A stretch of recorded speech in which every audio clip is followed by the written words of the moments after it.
Welcome back to another episode of Mijo Podcast. Buckle up, you guys, because today I'm going to be talking about interview etiquette and sharing my advice, my experiences, and what I think when it comes to breaking that glass ceiling and making it into the corporate space. Before we start, I want to share and let you know that by no means am I claiming to be a pro.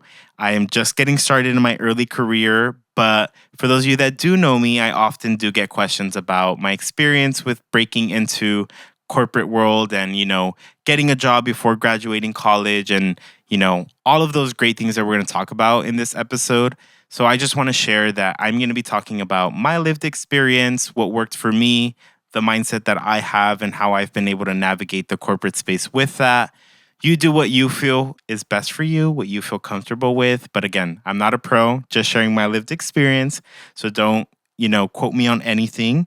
But before we get started, I want to talk a little bit about what it means to be first gen in these experiences, what it also means to be, a person of color, a child of immigrants, all of that good stuff. First things first, I have the mindset and I genuinely believe that, spaces like these weren't built for people like us or people that look like me. What I mean by that is, back then, a lot of the white collar jobs were for a lot of, white dominated professions. And, the blue collar field was really mostly for people that looked like us, that spoke like us, that identified like me. So I really want to say that, we're not really behind as people of color or as first gen folks.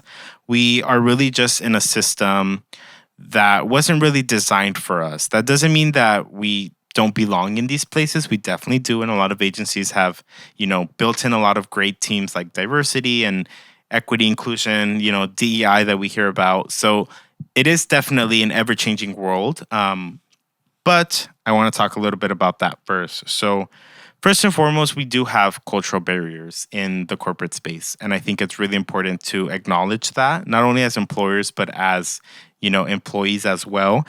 I feel like it's very natural and normal for one to have the imposter feeling because it's honestly just a generational feeling and it's not anything personal. So if you are feeling this imposter syndrome when you're trying to apply to the corporate world, it's not something personal. There are hundreds of people out there that feel the exact same feelings you do.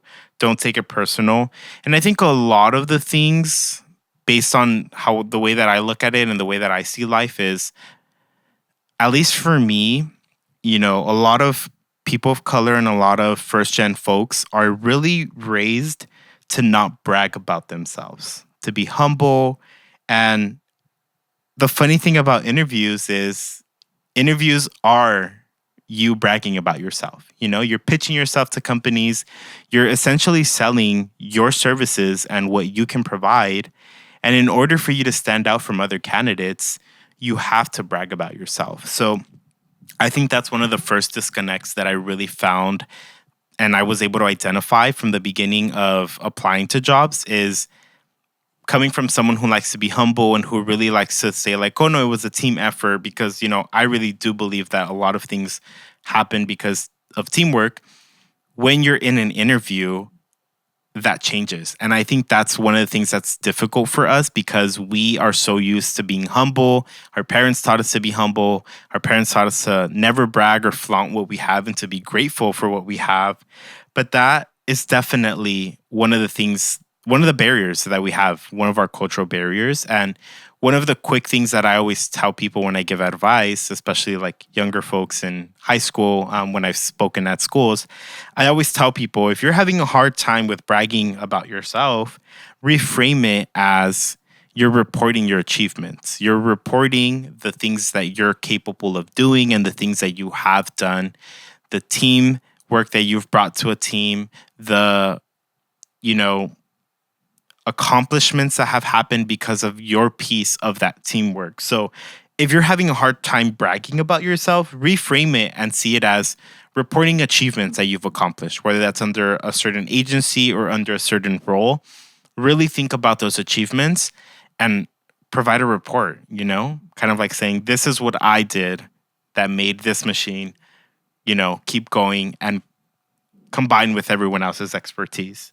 Um, I feel like if we really stay humble and we, not that I'm telling everyone to brag about themselves like in a nasty way, but if you stay humble, what's going to happen is you're going to undersell yourself. You're going to, downplay all your accomplishments, which shows a lack of confidence, first of all. But second of all, I think it also doesn't show all your strengths. And people are looking for that one candidate that's going to stand out. And I'm going to give some other advice on what I think is, important to also making you stand out. But essentially, confidence is the key point here. You have to be confident. You have to believe in what you're saying in order for it to come across as confidence. And that confidence comes from your lived experiences as a first gen folk. You have to be confident in what you're saying, your experiences, because essentially, your story and where you come from, it's not your weakness, it's actually your strength, because there are things that you've lived, experiences that you've been through that make your story stronger and that essentially bleed over into the workplace and how we lead, how we work, how we collaborate with other people. So I always tell people, we always hear like, oh, our zip code, defines us. But I think instead of it defining us, it really is a strength. I think a lot of the times when you go into interviews, we often get questions that ask us like, oh, tell me about yourself. I think that's one of the most basic questions that a lot of people will ask in an interview. Most of the times they will, not so much now, I want to say. But I think sometimes people get stumbled upon that question. And one of the things that I tell, like people of color is that's the perfect question for you to stand out. And the reason for that is because you want to structure the response to that question, talking about the present, tying it to the past, and giving it a purpose, right? And I think a prime example for that is saying like, I was able to obtain my education because my parents always instilled in me to be a hard worker, to work towards my achievements. And, that's how you're talking about something that's in the present, you just having graduated college, tying it to the past, how you were raised, the morals that you carry that were instilled in you from your parents, and the values and traits that make you who you are. You're talking about, your education, having just graduated, and then you're tying it to the past, and you're saying, my parents always told me and my siblings to work hard, to value people's time, to cherish, when people like whatever that may be, start with the present, tie it to the past, and give it a purpose. And I think that's the most important tip that I give people. When you're asked, if you're still asked this like random question, tell me about yourself, do that. And trust me, it's going to be perfect because it's going to make you stand out. Because, sometimes hardships at one point taught us a lesson that give us a strength, right? Sometimes we may be going through something or we have passed through something traumatic, but then we learned perseverance through that. We learned teamwork. We learned, putting others before ourselves in certain situations. That present skill that you've learned, tie it to the past, and that's going to give you that purpose. So that's just a little bit of the comments that I wanted to make in regards to, first gen and my thoughts on that in the corporate world. Now, what I do want to do is I do want to take us into a little bit of more so the corporate space, a little bit of interview etiquette, what I think I've learned from my young career, and also what I've learned not only from being the interviewee, but being the interviewer on a panel, because I have had that experience as well at work. So first and foremost, I think the most important thing to do when you're looking for a job and when you're applying to jobs is understanding the agency. This is so important because you have to research the agency before you apply to it. I know sometimes we're eager to apply to a job, whether we just graduated from college or, we are in a tight spot and we just need a new job and many reasons, right? You want to leave your previous job, or you want a promotion with more money, or whatever it may be.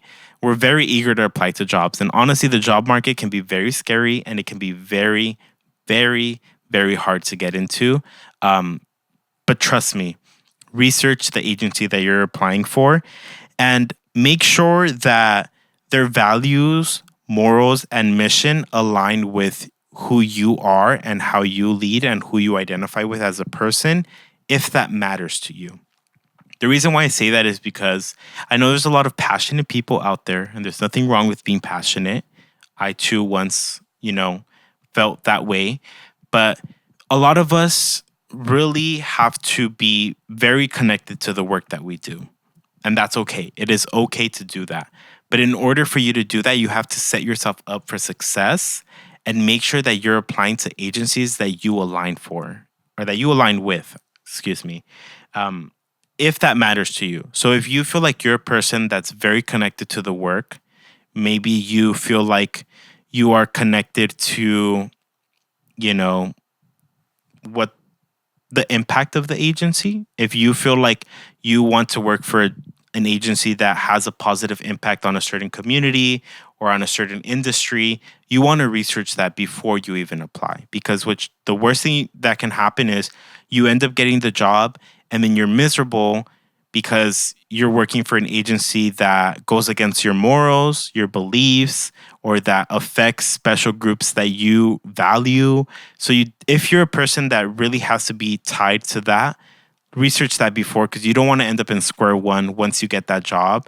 Because changing jobs is so difficult, you guys, and going through that transitionary phase from one job to another is hard. And at least me, I am a person that hates to do that, and I would hate to do that like back to back. So do your due diligence in researching that job. If you're okay with being a neutral person, I think it's still important to know what the agency stands for. That'll help you in the interview, but it also just helps you know a little bit of what you're getting yourself into. What it means by that, like a prime example is working in local government. That's a neutral field because you could be working for a city that is, democratic leaning and they're very progressive, but then you also have to see how much does that change, because there are cities that for years have been very progressive and they really won't go back. I think an example of that is like Long Beach. Like Long Beach is a really progressive city, right? They're really open arms with equality and equity and all that. West Hollywood is another example. West Hollywood, literally the history of West Hollywood is like the LGBT community. So those are cities that if you were to work for them, you know that it's going to be a very progressive agenda, right? But if you're going to work for a city maybe like Huntington Beach, who has a history of being a very Republican city, you want to factor that into account. There are cities that are in between, they vary. It depends on the elected officials. For a certain period of time, it could be progressive. For a certain period of time, it could be conservative. That's a neutral work environment where you have to adapt. You can say, well, X council members are in office, so now we're a conservative city, but then an election happens and then you go back to being progressive and you're just in that limbo. If you're okay with that environment, so be it. You're neutral, go forward. But if you really value that conservative or that progressive environment, then fully work for an agency that can give you that peace of mind. And that's just an example of, of that. It could also be something like sustainability. If you're working for a company where you value sustainability, move forward, et cetera, et cetera. I hope you understand where I'm coming from for that. But I feel like you have to choose agencies intentionally and not desperately, because like I said, I understand how the job market can be. And when we're looking for jobs, we sometimes just start applying to everything. It's not going to end up in a good way. I think another thing to look out for is researching the agency's reality.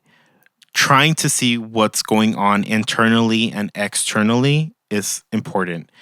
Searching it up on the internet. I mean, honestly, guys, we have the internet and it's such a great tool nowadays.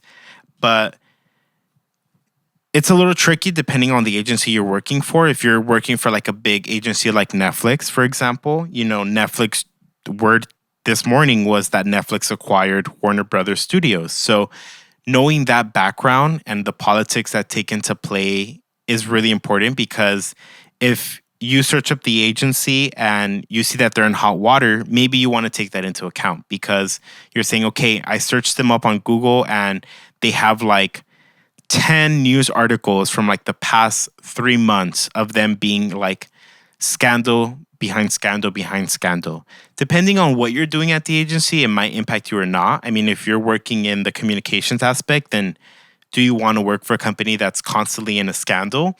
But if you're working in finance, then it might be something that doesn't matter to you. So doing that research and kind of seeing where they are in the public eye is important, because you kind of get to know what you might be dealing with internally. Again, if you're working in comms, then that means you're going to be cleaning up that mess internally every 3 months. But if you're working in finance, it might not impact you. Seeing what red flags you might be able to find. I think a good red flag is if you're working in the public sector. I think a better example is the private sector. If you're working in the private sector and you look up the agency and you see that they've had low reports of profits, then that might translate to they might make budget cuts, meaning they might fire people. And if you're a new person, you might be one of the ones to go, especially if it's not an essential role that you're fulfilling. So looking out for things like that are, again, going to save you in the future from being at square one again is really important. I know a lot of times people just say, oh, I just care about getting the job right now. But trust me, you're going to thank yourself, because you're going to get comfortable. You're going to work out your finances. You're going to get through that little phase where you kind of had to tap into your savings because, now you're getting used to a whole new pay period. Like, you don't want to go through that again in a short period of time. Setting yourself up for success is really important. And just research. The research protects you from stepping into that bad space. Like I said, I think a strategy that is often seen for a lot of people nowadays, especially with social media and how that has grown, and these people that claim to be like career gurus, be careful with LinkedIn, you guys. I really, really mean that so much. You don't want to be the person that adds the entire company on LinkedIn before your interview, because then they're going to say, this guy must be applying for a new job. And people talk internally. Trust me.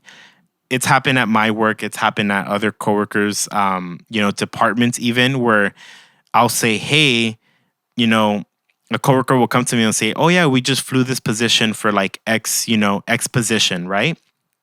And then I'll say, oh, that's funny, because by any chance did this person apply? Because they added me on LinkedIn. And then my coworker will laugh and be like, yeah, that's funny, because you're not the first person to come to me and say that. So you definitely don't want to be the talk of the town in a negative way, where people are like, oh my God, this guy's overachieving, reaching out to everyone and saying like, hey, I just applied. Like, I think it's to each their own, if I'm being honest.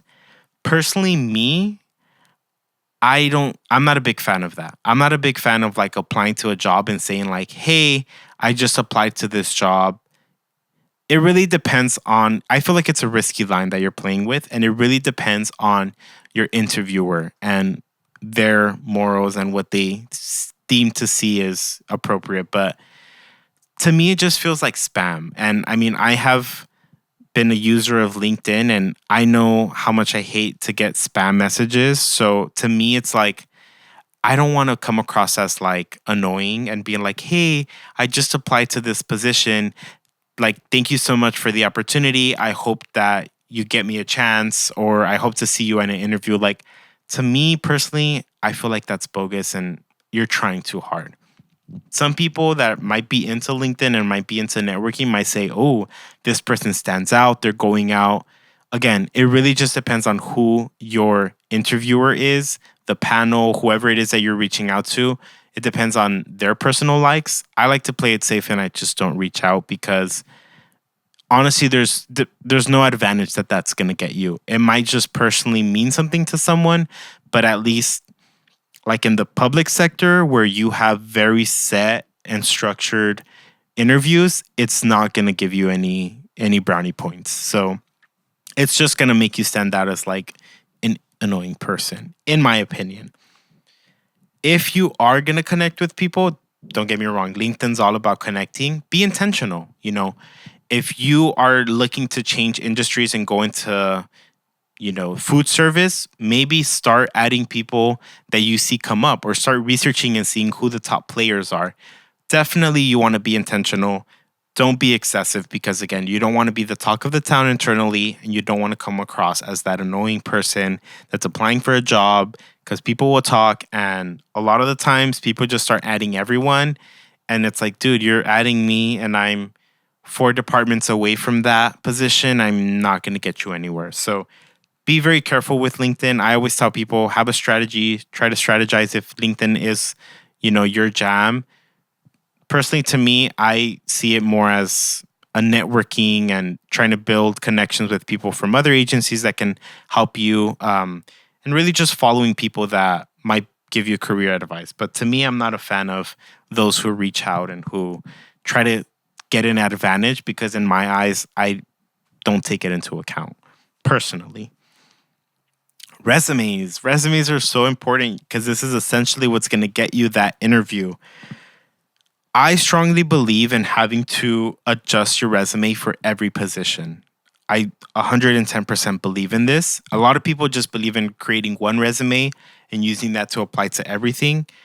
It just depends on what you're applying for. The reason why I say this is because, like at my previous job, I did a little bit of everything, right? And that's normal for positions. I did a little bit of social media, but I also did a little bit of program management. Depending on the position you're going to apply for, you want to adjust your resume so that the strengths are highlighted in the correct way. What I mean by that is if I'm applying to a social media job, then I want to make sure that my resume highlights social media, right? I was able to increase analytics by X percent. I was able to create content, schedule, publish, create reels, whatever it may be, right? And then you can throw in a line that said, like, also executed and managed programs. That's if you're applying to a position that's like social media based. But if I'm applying to another job that's more program based, because again, I have both experiences, then for the program one, I need to highlight my program achievements, was able to award X amount of scholarships, was able to sign up X amount of participants, manage a successful program with, a 90% success rate. It's still the same job that I held prior, but I'm marketing it in a way that's interesting to the position that I'm applying to. Because if I talk all this program talk and all these program metrics, like 90% success rate for a program to social media, then they're going to be like, well, I mean, that's great, but we're not looking for a program manager. We're looking for a social media manager. And if I do the vice versa, we're not looking for a social media manager. We're looking for a program manager. So I strictly believe in tailoring your resume for every position. However, don't lie. Don't take this as an opportunity to like copy the job post and then make it seem like you know what to do when you have never done that. Don't do that because then you're not going to get anywhere. You're just going to waste your time. Because once you come into the interview, the panel knows if you genuinely have that experience or not. So don't lie. Make sure that the story just matches the role. If you're coming from a position that did multiple things and you're applying to jobs that solely do one of those things, just tailor it. It's time consuming. I know it's annoying because you have to go back into your resume and edit it. And now you have different versions, but trust me, it's going to make you a stronger candidate and it's going to make you stand out. If I'm applying to social media, I want to put all the social media stuff, developed social media content, including reels and social media posts, created graphics, created campaigns, increase followers by 25%. That makes you a stronger candidate than having a little bit of both. Because then it's like, okay, well, he has some experience. Also, resume professionalism. I personally believe in keeping your resumes clean and professional, unless it's a specific job where you're required to have, a creative resume with like colors and shapes and a portfolio attached. Like if you're working in the arts and that's required for your industry, that's industry standard, do that. But if you're just applying to a standard job, stay away from the Canva templates. Please stay away from the Canva templates. And I'll tell you why, because a lot of the times these resumes nowadays are going through scanners. Like you're applying to these jobs, especially now with AI. You're applying to these jobs and these HR systems are scanning your resume to see if you qualify. Most of the times, depends on the HR team, they'll just pick the what the computer sorted. Sometimes they'll do their due diligence to like look through it and make sure, like quick glance to make sure that a resume wasn't wrongfully discarded. But most of the times it's computer generized. So stick to Word, simple layout. I have a layout that I learned from when I was in college. The Career Center, they had a layout that they shared with us, and they went into one of my business writing classes and actually showed us how to build a resume. I've stuck with that layout, and let me tell you, it has not done me wrong, and I've gotten comments and compliments about it. So stay away from Canva, stick to Word because you want to make sure you're uploading a PDF or a Word document where the computer can read the words and not an image where it's just going to come across as a blank resume. Big no. Cover letters. I always say write the cover letter. And this is personal preference, especially if you're younger and you're trying to break into that corporate space. Write the cover letter because it's going to make up for your experience. Maybe you have beginner experience, but that's going to stand out because it's an opportunity for you. It's a different opportunity for you to brag about yourself and market yourself. Not only are they going to see the resume, not only are they going to see the cover letter, they're going to interview you. So those are three different channels where you can talk about yourself, which is what you want. Three different ways to stand out.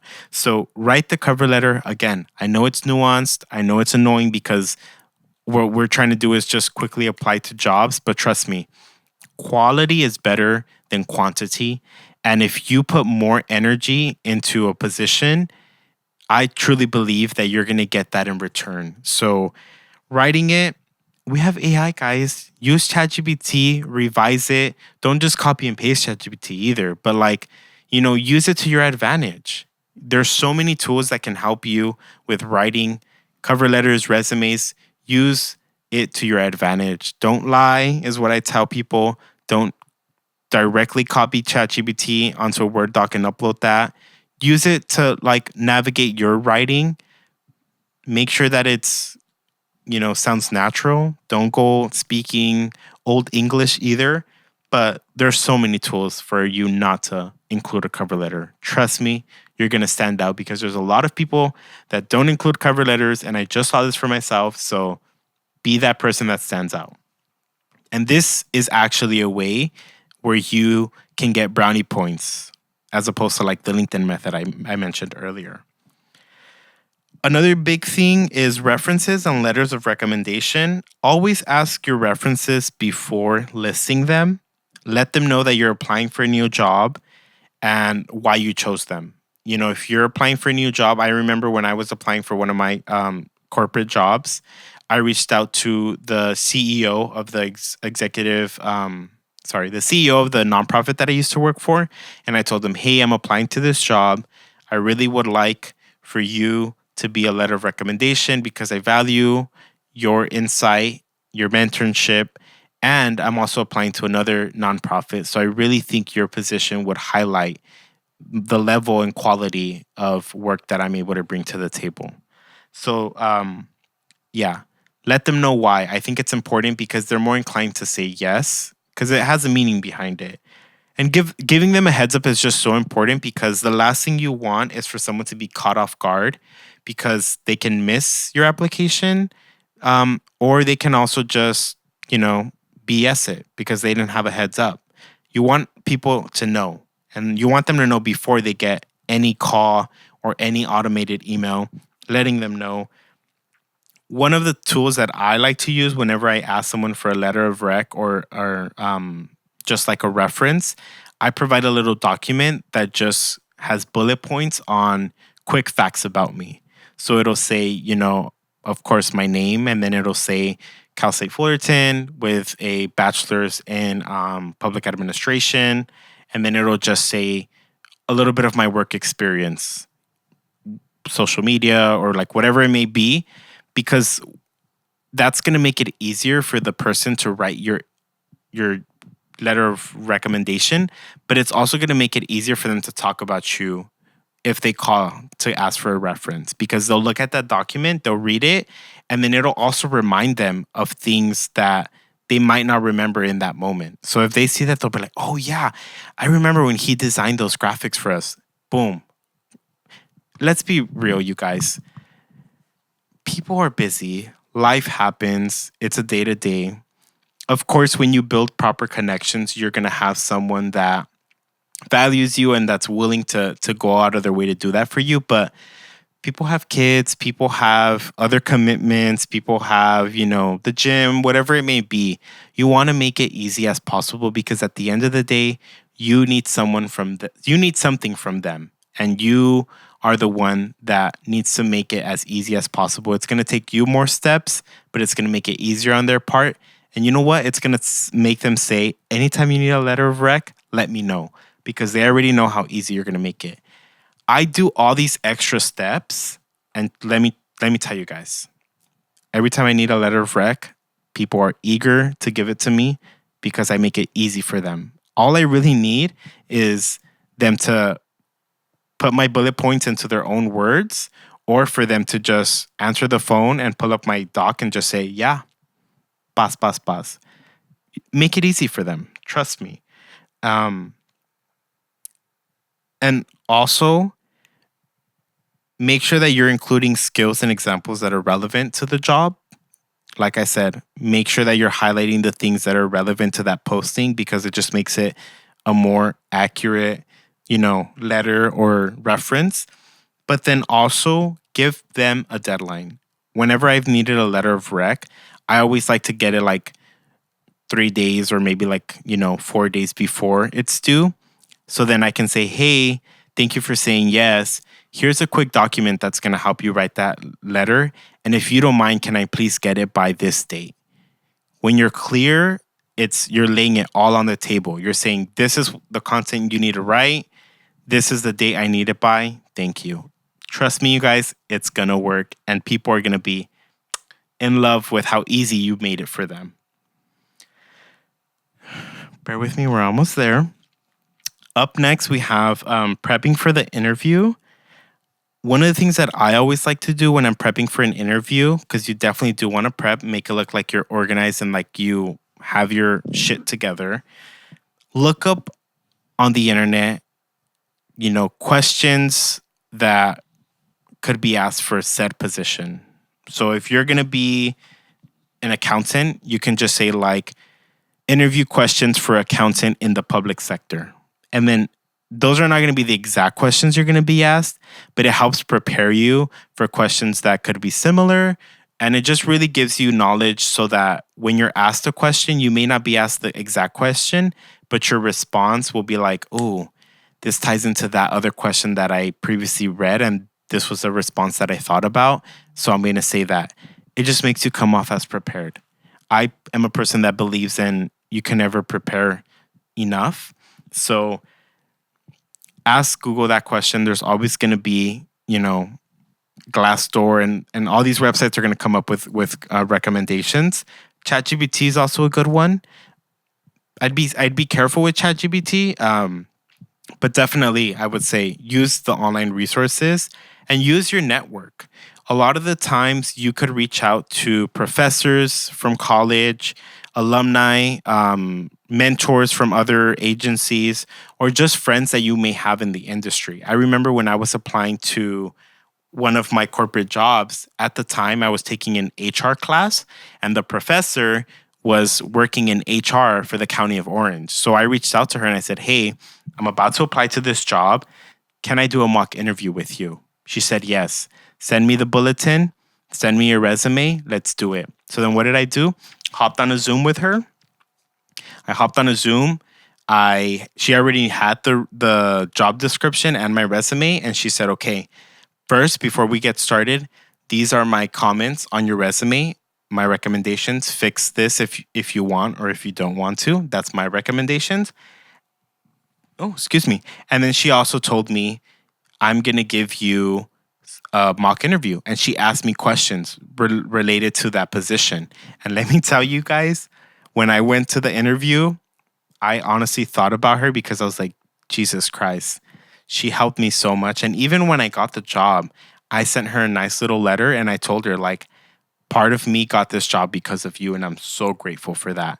So use your network, your professors, and even if it's old professors, like you're no longer in college, a lot of the times professors are just happy to hear from you and they'll graciously do it for you.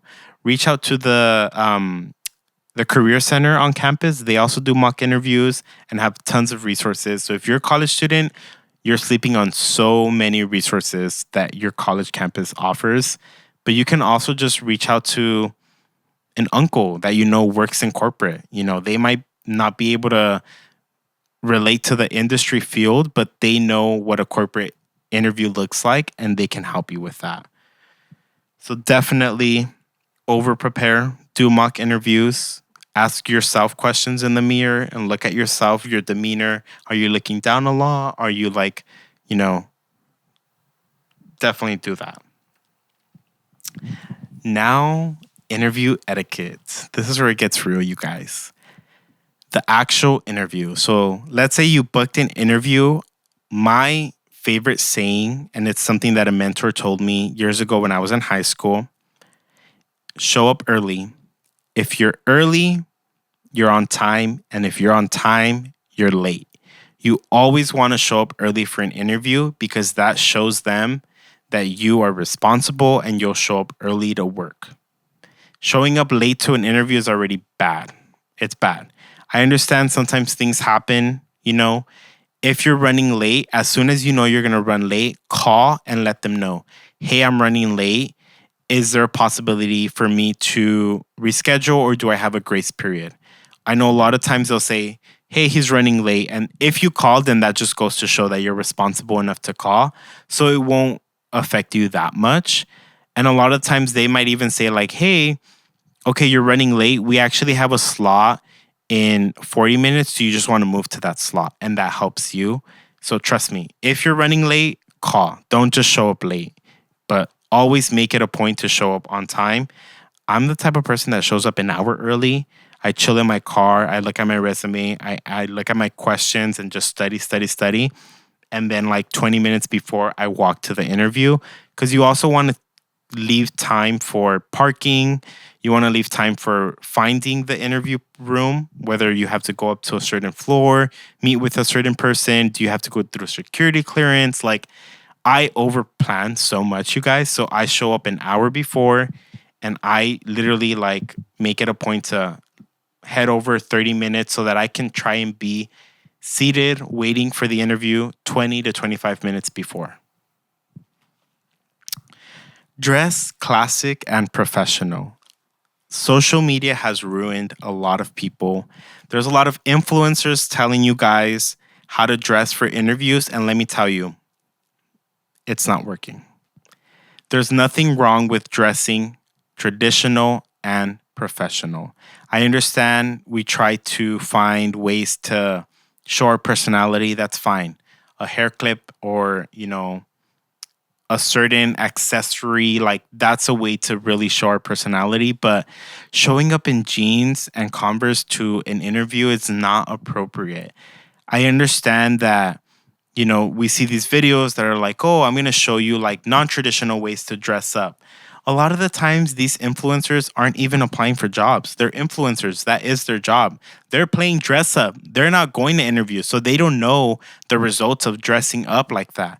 They're just creating content. And you're here eating it up, showing up to interviews, not looking professional, and you are going to be judged on your attire, how you present yourself, whether it's too casual, whether it's too messy, too, inappropriate? Are you showing too much? Like, is it too baggy? Like, come on, guys. I always I have somewhat of a classic mindset, and I always just you can't go wrong with a suit. And I'm the type of person that I rather overdress than underdress, because if you're overdressed, then you're just gonna look like an amazing guy in a suit, or an amazing girl in a suit, in a dress, whatever it may be. But trust me, dress classic and professional. And it also depends on the industry, but even then, if you're working for an agency and you know that they let you wear sandals and like sweats to work, at least for the interview, wear the suit, because then you're going to stand out as a great candidate. And then you're just going to know that if you get the job, you can wear sandals and jeans, right? It's always better to do that. I remember I applied to a job, one of the jobs that I actually worked, and I showed up in a suit. And when I got the job, they told me, like, we just wear jeans and the staff t-shirt. Like, we'll give you staff t-shirts. But my boss did tell me, like, you stood out so much when you came to your interview because of the suit. It was so professional. You looked very clean, very organized. You stood out. And then once I got the job, I was wearing the jeans and the shirt. So trust me, you always have to show up 110%. It's better to be overdressed than underdressed. And it's better to just be told once you have the job, you could wear sandals, than for you to show up in sandals and then for them to be like, oh, we don't vibe with this. Another one that I like to do is bring printed copies of your resume. You never know. I mean, typically the whole panel has seen your resume, or they should have it in front of them, but it's just an extra detail. When you walk in and you give everyone a resume, or you ask them, like, would you like a resume? I typically just like to walk in and still present a resume, because it's the detail that matters, that makes you stand out. When you walk in, I personally like to shake everyone's hand. I walk in, I'm standing tall, shake, keep eye contact, nice firm handshake, one person, one person, one person. I come back to the chair, I stand. Once they sit down, then I'll sit down, because then it just shows formality, and it really just shows, like, respect mostly. Make eye contact with the panelist. If they're asking you a question, look at them, nod, you're understanding, and make eye contact. Make eye contact when you're responding. I know we get nervous and we try to, like, sometimes we're looking up or we're really nervous. Interview panelists know that you're going to be nervous. They know you're going to be nervous. So just try to make that eye contact, Just make that eye contact. If you're red, they know you're nervous. Trust me, that doesn't matter. But just make the eye contact, especially when you're responding, because it's like respect, confidence. Make that eye contact. Avoid going on long rambles when you're asked questions, because you don't want to be the candidate that, gave a whole thesis dissertation when they were just asked a simple question on what makes you a great fit for this job. Now, this is the complicated part. You want to keep your responses short, but not too short. Don't be the candidate that ends their interview in 5 minutes because all you did was, yes, I have experience. No, I've never done that. No, you want to make sure you have some meat and substance in there, but don't be the person that just keeps talking and talking and talking and talking, because they're just going to be over it so soon. And they're not even going to listen to what you're saying. They're just going to be like, okay, stop so that I can ask you the next question. So, yeah, avoid going on long rambles, but also don't give like 2-word responses. Give examples for every question. If you're asked, why do you think you're a good fit for this job? You can just say, like, I believe I'm a good fit for this job because I have the expertise that it takes, and I can fulfill the duties that are being seeked in the role.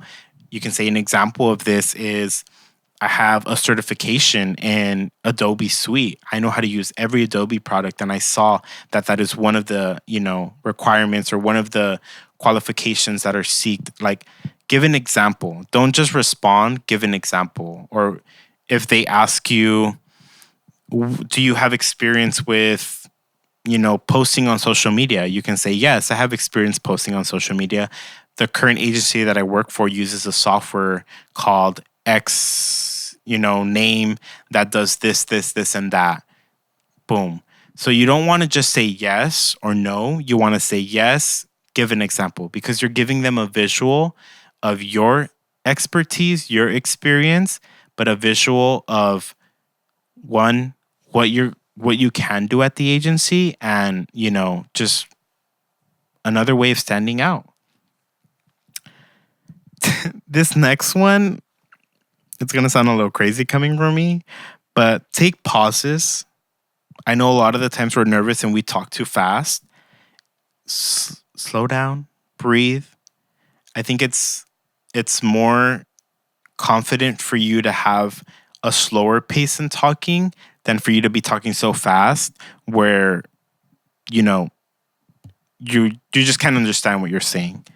I always tell people to try to avoid using the word and like. I need to get myself back in that habit because I use that a lot. And I found that out with this podcast. When we're editing, it's like all I keep saying is like. I'm trying to get better at that.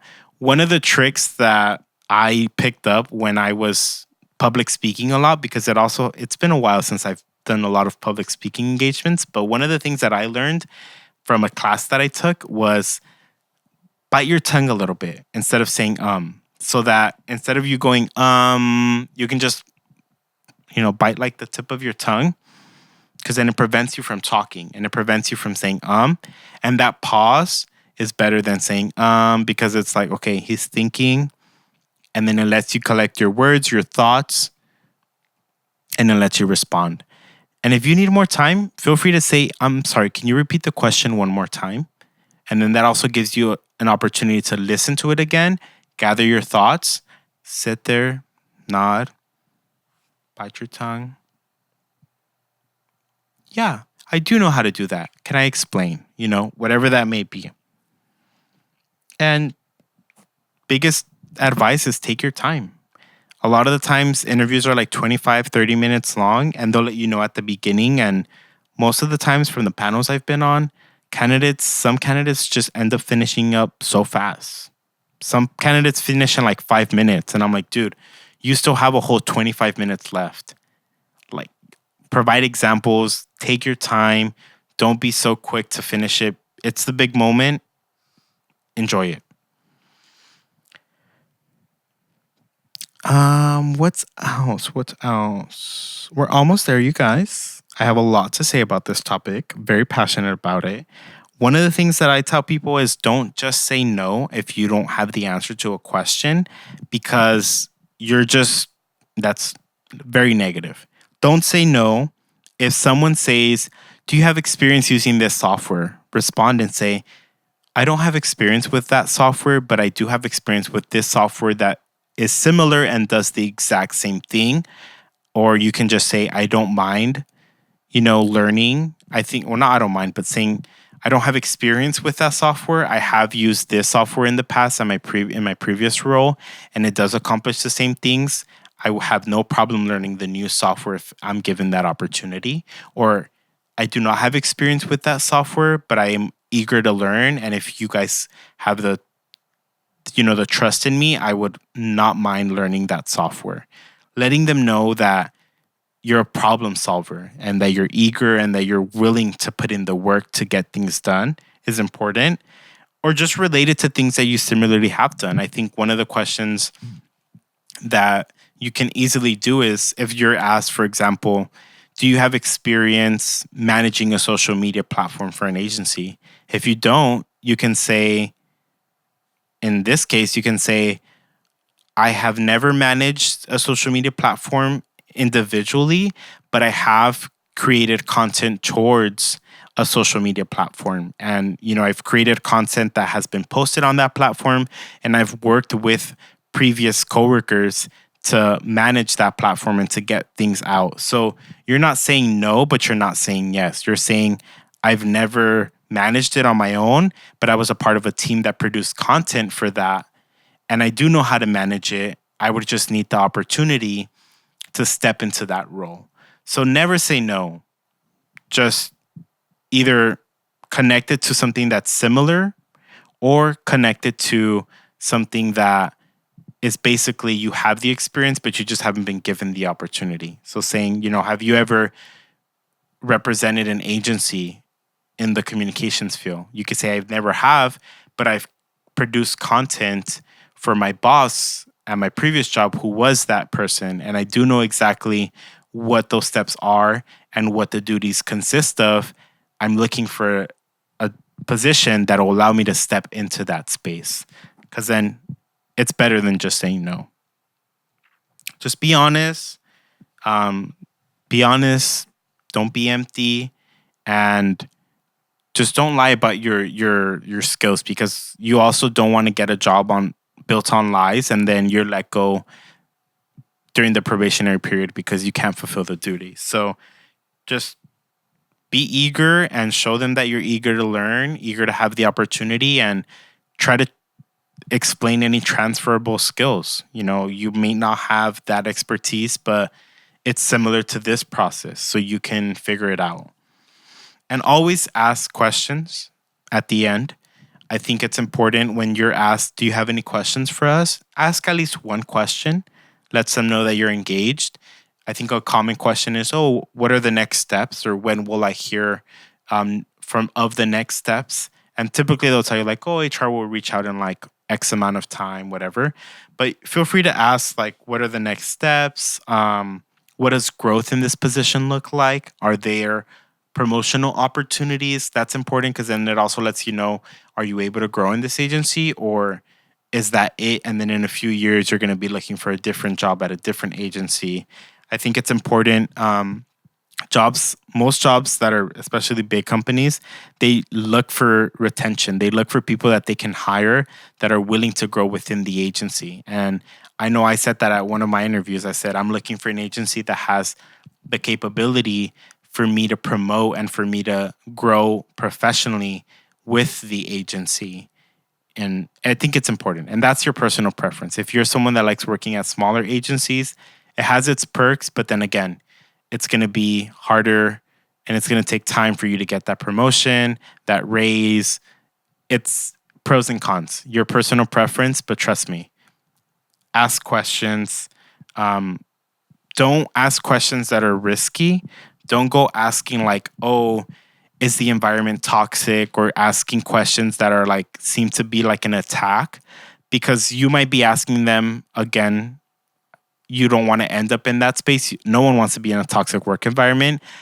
Unfortunately, those are just the risks that come with going into a new job. Sometimes the grass is not always greener on the other side. The money's great, but your supervisor may not be great. Your coworkers may not be great. Those are risks that come with applying for a new job and moving jobs. You just have to persinarte before you go in there. But don't flat out ask those questions, because if you're applying to a good agency, you don't want that to be the reason why you didn't get the job, because that's kind of like a weird question to ask. So ask appropriate questions. Online, you can search up like what are appropriate questions to ask at the end of an interview. See what fits with what you would like to know, and ask at least one question. Trust me. But don't go making the interview about them, because I've sat on panels where we'll say, okay, well, that concludes your interview. Like, do you have any questions for us? And then it kind of feels like I'm being interviewed, where it's like, what's your favorite part about working for this agency? Or like, don't flip the script and have you interviewing the interviewer. That's bad. You don't want to do that. Closing off the interview, I would just say, stand up, thank everyone for the opportunity and for the time, shake their hands again, firm handshake, eye contact, reaffirm your interest. I'm really interested in this position, and I really hope that I get the opportunity to have another interview with you guys. Thank you so much. And, leave with confidence and leave professionally. I always say that interview doesn't end until you're like 5 miles away from the job. So, sometimes you never know who's looking, and you want to be A1 from the moment you get there to the moment you leave, because we know when people are interviewing, and you don't want to be the guy that cussed out the security guard or that, cussed out the poor parking attendant. Because trust me, some people will know. And at the end of the day, you're new to that agency. And that agency talks, and you don't want to be the person that did a great interview, but then they're second guessing it because you cut someone off in the parking lot and you cuss them out, and that person is actually your boss's boss. So I always say your interview starts from the moment you're driving in, and it doesn't end until you're literally like a mile away. Trust me. And I think that's pretty much it. Um, you know, I think getting the job is a whole different thing. I think it's great when you get the job. I personally believe that sometimes you have to make sacrifices to get to where you want to be, whether that's taking like a $1 pay raise, moving jobs just because you're going to climb.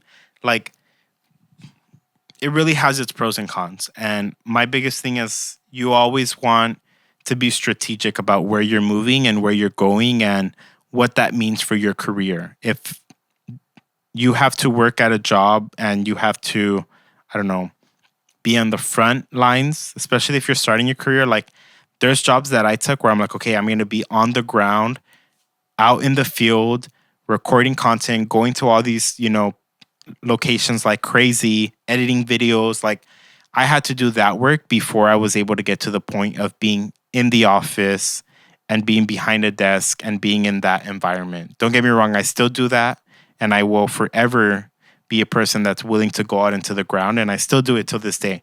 I go out into the ground, but you have to build your way up. You can't just get to the top without having done the groundwork and without having the experience. You need to do that. So don't be too ambitious either. If you're negotiating, I always tell people, especially people of color, negotiate. If you're getting the job, that means they already want you. They like you. You're getting the job. It doesn't hurt to negotiate because 10 out of the 10 times, the salary they're offering it to you, keeping in mind that you might come back and negotiate. Negotiate. The worst you can get is no. And trust me, they're always going to hit you with a price that they can move up and down with. They're never going to hit you with, the max, unless you're applying for a position where you're qualified at the max. And most of the times they'll tell you like, oh, you're maxed out, and you'll see the pay range and you'll say, okay, they can't go higher than that. But if let's say the position pays up to $25 and they're telling you 23, say, oh, I would like to negotiate for the next step, 24.50. Most of the times they'll be like, okay. And then boom, you got a raise. So I always tell people, negotiate. I think, again, it goes back to what I mentioned in the beginning. We're always taught to be humble and to be grateful with what we have, that we are grateful to just even have the job or have the opportunity. But don't downplay yourself.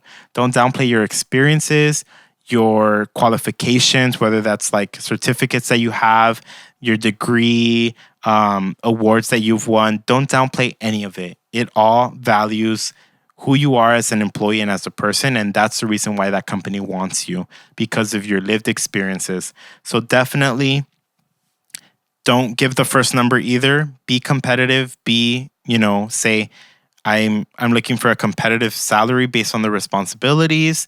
What's a comfortable rate for you guys. Always throw the ball in their court so that you're not the one giving a number, because if you give a number less than the number they had in mind, boom, they save themselves some money. So always negotiate. The worst you can hear is no, or the worst you can get is a little bit below what you want, which I still think is a big blessing. So that's pretty much my whole experience and advice with interview etiquette and interviews. Sorry. Yeah, I feel like people of color belong in every room, and we're doing that. We're making our way to being educated and being in these spaces. I encourage you guys to just try your best, be authentic, be yourself, and we're breaking the glass ceiling and moving up and moving on up, making our ancestors proud. And I really just believe that if you want it, put your mind to it, invest the time, and it'll be yours. Thank you guys so much for listening to this episode. I felt like it was a long one, but I felt so passionate about this. And trust me, I've said this advice so many times because people have always asked me, and I'm always very much open to giving advice. Again, this is my experience. I'm not a pro. I hope you guys are able to get some great advice from this, apply it out into the world, and hit me up. Let me know how this goes for you. Let me know if you have questions. Always happy and eager to guide people. But you belong in that room. Be one, and make the difference and put yourself in the spaces where we are deserved to be in. Thank you guys so much for tuning in. See you next time. Bye.